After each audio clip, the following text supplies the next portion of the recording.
So Allah subhanahu wa ta'ala told us how much Rasulullah loves us. And his love to us reached a level that he used to cry at night. He used to cry in his salat at night. Jibreel went to Rasulullah sallallahu alayhi wasallam and he said, Ya Rasulullah, why are you crying? Rasulullah sallallahu alayhi wasallam said, Ummati, Ummah. So inshallah ta'ala we'll continue our series about the 7 feelings that we should have towards Rasulullah sallallahu alayhi wasallam in order to be able to understand the revelation, and that eventually will improve us spiritually, will bring us closer to Allah subhanahu wa ta'ala. We mentioned on Thursday that the first feeling is to know the status of Rasulullah sallallahu alayhi wa sallam, to know the magnitude of Rasulullah sallallahu alayhi wa sallam. And that is without any ghulu. We all know that there are people on the 2 sides. One extreme, they don't give any attention to Rasulullah sallallahu alayhi wasallam, and the other extreme, they go all the way and they say that he's still alive and he's created from nur and all that stuff that you know. The things that we discussed on Thursday shows us his importance without all that stuff. We know his magnitude, and that will increase our respect and honor to him, and it will increase our will to obey him because of what Allah subhanahu wa ta'ala said about him in the Quran, and like we mentioned on Thursday. So here comes the second feeling. If somebody is from this, at this magnitude and this greatness, he might not even care about me. He might not even know who I am. So Rasulullah sallallahu alayhi wa sallam, the second feeling towards him is that he loves us. You have to know that Rasulullah sallallahu alayhi wa sallam loves you. And from our knowledge of the Sunnah, when you love somebody, what are you supposed to do? What are you supposed to do? Tell them, right? So Rasulullah ﷺ is not with us to tell us. You know who told us that he loves us? Allah Azza wa Jal. Till the day of judgment, people will read the ayah, لَقَدْ جَاءَكُمْ رَسُولٌ مِّنْ أَنفُسِكُمْ عَزِيزٌ عَلَيْهِ مَا عَنِتُّمْ حَرِيصٌ عَلَيْكُمْ بِالْمُؤْمِنِينَ رَؤُوفٌ رَحِيمٌ. Allahu Akbar. There come to you a messenger from among yourselves. It grieves you, it grieves him that you are not believers, you are still kuffar, ya Quraysh. And he's anxious about your well-being. And with the believers, he is full of kindness and love and mercy. بِالْمُؤْمِنِينَ رَؤُوفٌ رَحِيمٌ. Allahu Akbar. So Allah subhanahu wa ta'ala told us how much Rasulullah loves us. And his love to us reached a level that he used to cry at night.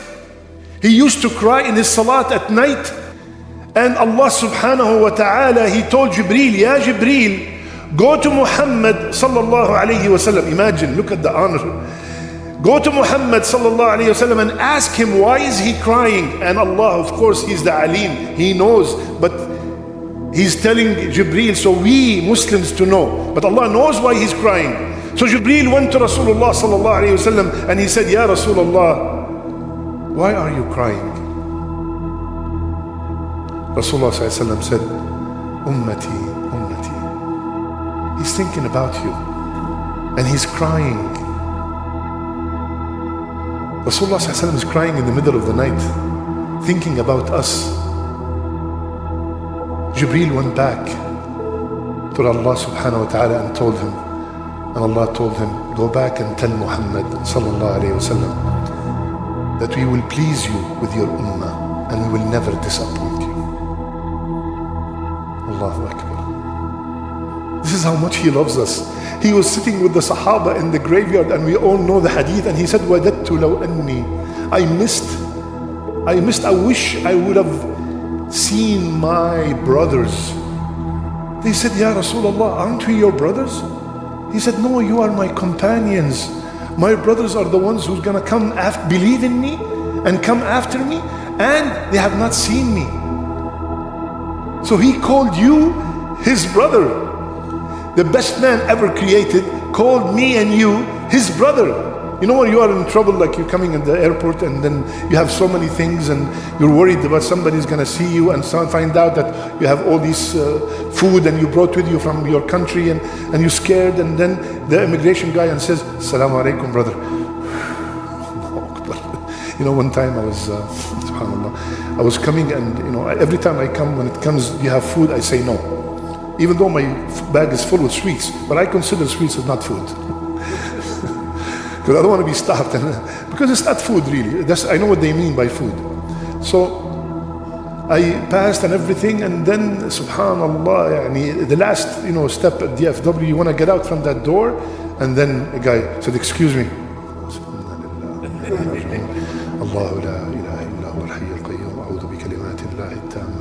So I went and pushed the cart to him. He looked at me and he said, Ustadh Baajour?